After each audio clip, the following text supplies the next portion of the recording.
Hi everyone, welcome to another Joseki lesson. Let's continue our discussion of this Joseki from our previous video. Make sure you watch lesson 502.2 before watching this video. I try to make these videos shorter, first out of respect for your time, and second, not to overwhelm you, because these seemingly simple variations can be quite complicated, and there are actually many variations out there for you to learn. So that's why I split these videos up into different segments and post them separately, so that it's much easier for you to digest. So today let's look at more variations stemming from blacks number 7 and 9. So last time we talked about how white cannot cut and capture number 9 this way, because this will be too small for white. And now number 15 can capture white's number 4 in a ladder. This will be a ladder. There's nothing breaking the ladder because this is a black stone here on the lower right. So this is really great for black. If you're white, in this situation, you can play elsewhere, or if your opponent plays this move, you should happily play something like this as black. And now black's potential toward the center is huge, while white's territory here is relatively small.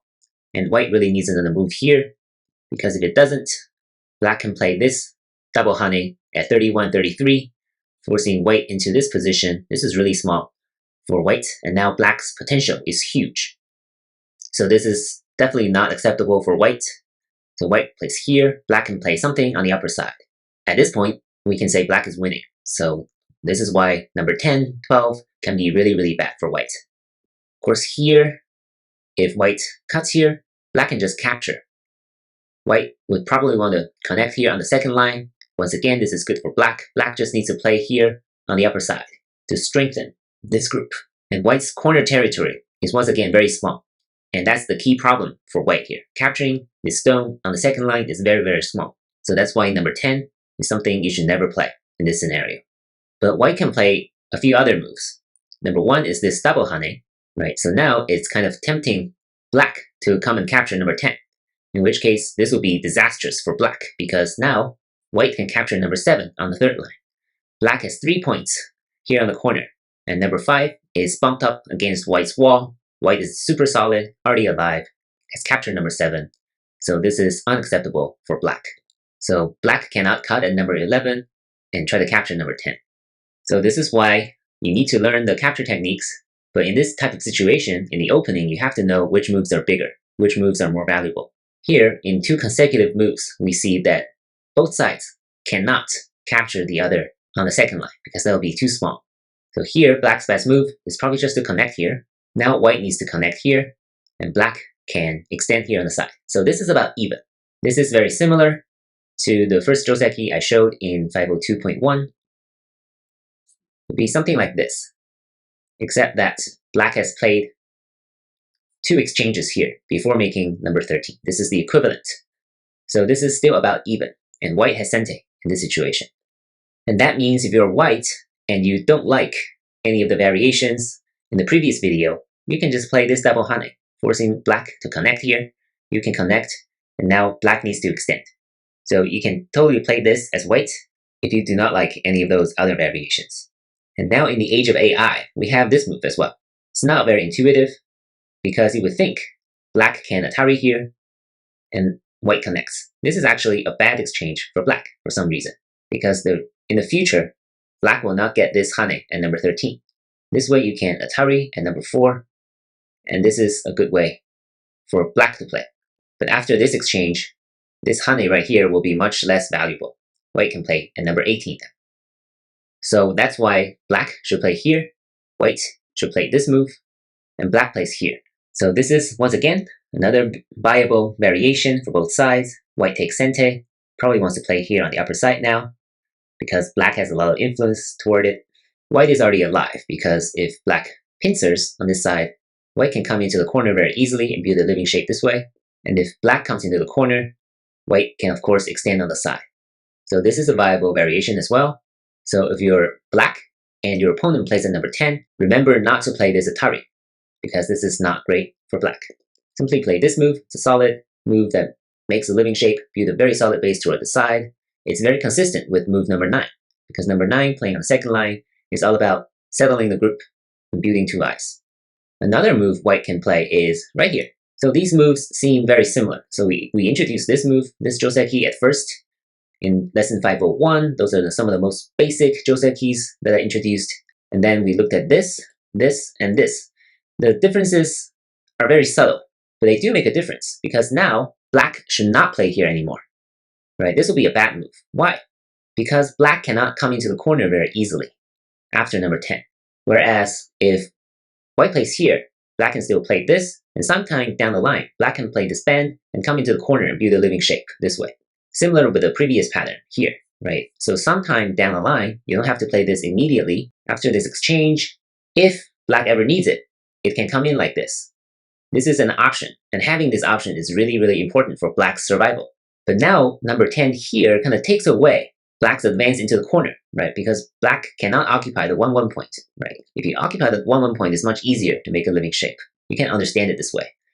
And that's why playing number 11 here is actually really slow, because even playing at number 11 cannot guarantee a living shape, because black can no longer come into the corner. So now if white plays here, black plays this, it's still not alive. So this will be good for white, because black doesn't have the option of coming into the corner and make a living shape. So sometime down the line, this black group might still be under attack. So that is why black actually needs to play this move, this bending move, this Hane move at 11. And now white will want to Atari here. At this stage, early in the game, black does not want to play this ko. Right? This is too big. If white wins the ko, this is already very good for white. And if black plays something like this, then white can't even afford to lose the ko, because number 15 being sacrificed this way is really bad for black. So either way, white benefits from this ko. But of course, if you're playing this in the middle of the game, it really depends. If you're black and if you have a lot of ko threats, you can start this ko this way, no problem. But here, if the board is relatively empty and you do not have a whole lot of ko threats, you can just connect here. White will capture number 9 this way, which is necessary, because if not, if white plays away, black can play this move now, capturing number 12. And now this is not enough ice space for white to live, so white will have to extend here on the side. So this will be very, very good for black, because black is already alive and white has to extend on the side. Whereas now, white can build a living shape by capturing number 9, and black will have to play another move here on the upper side to strengthen this black group on the corner. So this is about even. So this is playable for both sides as well. And you can remember this as another variation to play. The key here, of course, is that after white's number 10 here at the 3-2 point, black should play here instead of here on the second line. So this is the correct move, and this will be the wrong move. So these are all very subtle, and you need to be careful when you're playing these Josekis. Lastly, let's talk about another interesting variation, kind of branching out of some of the variations we talked about in the previous video. And that is after white's number 12, we talked about black's number 13 connecting with number 5, and this can be a viable variation. And this can also be a viable variation, or if you want things to be more complicated, it can be something like this, or even this. So these are all viable variations, just as a review. But now, what if black wants to capture the corner instead? So number 13 can kill number 8. So that's pretty clear. But this is not a good move. White can play here at number 14, cutting off number 5. So when you see a stone bumped up against its opponent's wall like this, it's never a good shape. So in this case, it's a very bad shape for black, because number 5 is pretty much useless at this point. And number 14 is sente, threatening to capture black's corner. So black should play something like this to take sente. But this is actually very bad for black, because even if black takes sente now, white is actually very solid. White has a lot of moves on the outside that it can play. It can sacrifice one more stone, like this, and then strengthen the wall on the outside. So this is one way white can play. Or white can just play something like this, or even this. These are all moves that white can play on the outside that can force black to capture number 8. And if white ever needs these moves on the outside, it can play all these moves. So white has more options here, and white has a very solid shape. So if black plays something like this, white, of course, the corners are empty, play on the corners. If the corners are occupied, play on the side like this as well.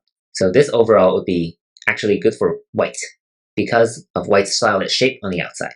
And of course, 5 and 17 are relatively weak, and white can attack this group this way as well, in number 18. Another move would be just to capture for black. some books would suggest that white takes care of this potential cutting point by black, because black can come out and cut this way, or maybe this way. This is probably better for black to cut, but white can play something like this, right? Limiting number 5 and extending here on the upper side. This way, white is less afraid of this cut because of the reinforcement at number 16. Or if white really wants to connect, it can play something like this, which is a super solid shape. And this is still good for white because black's corner is very limited and white's shape on the outside is just too solid. So this is the positional judgment that you should have, that this shape is actually good for white. Lastly, another move that you see in many books is white sacrificing 2 more stones, right? Not just 1, but 2 stones. Now, black has 3 liberties on each side. It must finish off white here. Now, white pushes down, forcing black to capture these 3 white stones. So why does white sacrifice 2 more stones here on corner? It's because in the future, when number 5 wants to make use of this potential connection underneath, white can play this Atari in Sente. And now, black will be in trouble, right? Because black cannot extend on the side. Whereas if white plays this exchange instead, black can play this move. And when white prevents black from connecting underneath, number 18 is not Sente. It can't do anything to the corner, and now black can extend very comfortably. So that's why white must sacrifice 2 more stones on the corner in order to get Sente in the future, here at the 1-4 point. So this is very subtle, definitely not beginner friendly, but it's something you have to learn as an amateur anyway. So I'll just put it out there. When you're playing this Joseki in the future, if you're confused, come back to this video. I think Michael Redman also has a video on this. Just check those out and make sure you're ready before you're playing this Joseki. So after this exchange on the corner, white can of course play on the upper side as well, just to reinforce the upper side. And now white is not really afraid of this cut. This cut always exists. If black wants to come out of the fight like this, it can. This will be a pretty fun fight, but I don't think white is afraid of this fight. Right? This would also be slightly better for white. And the key, of course, is playing at number 14 and 16 to sacrifice 2 more stones. So white can play at number 18 and getting this move in Sente in the future. It's really key. One last thing to note, however, none of the Josekis, 0, exists in a vacuum. We're always thinking about the whole board and what's going on the whole board. And one example here would be if black already has something on this side. Let's suppose if black and white played at number 5 and 6, and now black comes in this way. What should white do? Right? So we're talking about white occupying the upper side, but now if number 5 is already here, this is actually not bad for black at all, right? Because number 7 is not afraid of being attacked. White can't really extend here on the upper side because black already has number 5 here. So what should white do now? So all white needs to do is actually to play this move instead. This will force black to go back to one of the variations we introduced in the previous lesson. And this is perfectly fine for both sides. White has Sente, black has the upper side. Black, in this sense, it deserves it because it already invested number 5 on the upper side. And of course, white can play elsewhere on the corners. So by playing at number 14, white has avoided this result. Now, of course, you can say black can also play this move, but this will be different because white can play this move now. If black captures, white can push down this way. And this is very different because this cutting point is basically non-existent. So once again, white has a really good shape on the outside, and number 7 is basically about to be swallowed by white. So white's shape now is very, very solid compared to this, because now white's shape is pretty broken. And if black ever breaks out this way, white is really in danger. These 5 stones are in danger because it can't extend or be the base here on the upper side. Whereas here, if black cuts, then number 19 is really weak. And these 5 stones have already swallowed number 7 and can be the base at number 24 if needed. So it's a huge difference between these 2 variations. So that's why when there's a stone on the upper side, white should play this move instead of connecting here instead. So I know the differences are super subtle. A lot of the variations seem very much similar, but the implications and the sequences are very different. And that's exactly what these Josekis are about. And once again, that's why I always have these monologues. inserted in the middle of these lessons, reflecting on what Josekis are really about, or how we should teach Josekis, how we should learn Josekis, because it can be really tricky. And once again, if you're feeling a little overwhelmed or confused because we introduced many variations in this lesson, just try watching this again, look up similar resources, and most importantly, try some of these variations in your own games and see if you like them. If you like them, play them. If you don't like them, you don't have to play any of these variations ever in your games, and they can be completely irrelevant to you, and that's perfectly fine. Remember, it's your own game. You always have the choice which Joseki to play. I hope you enjoyed this video, and for those of you who haven't subscribed, please consider subscribing. Thank you for your support, and I'll see you in the next video.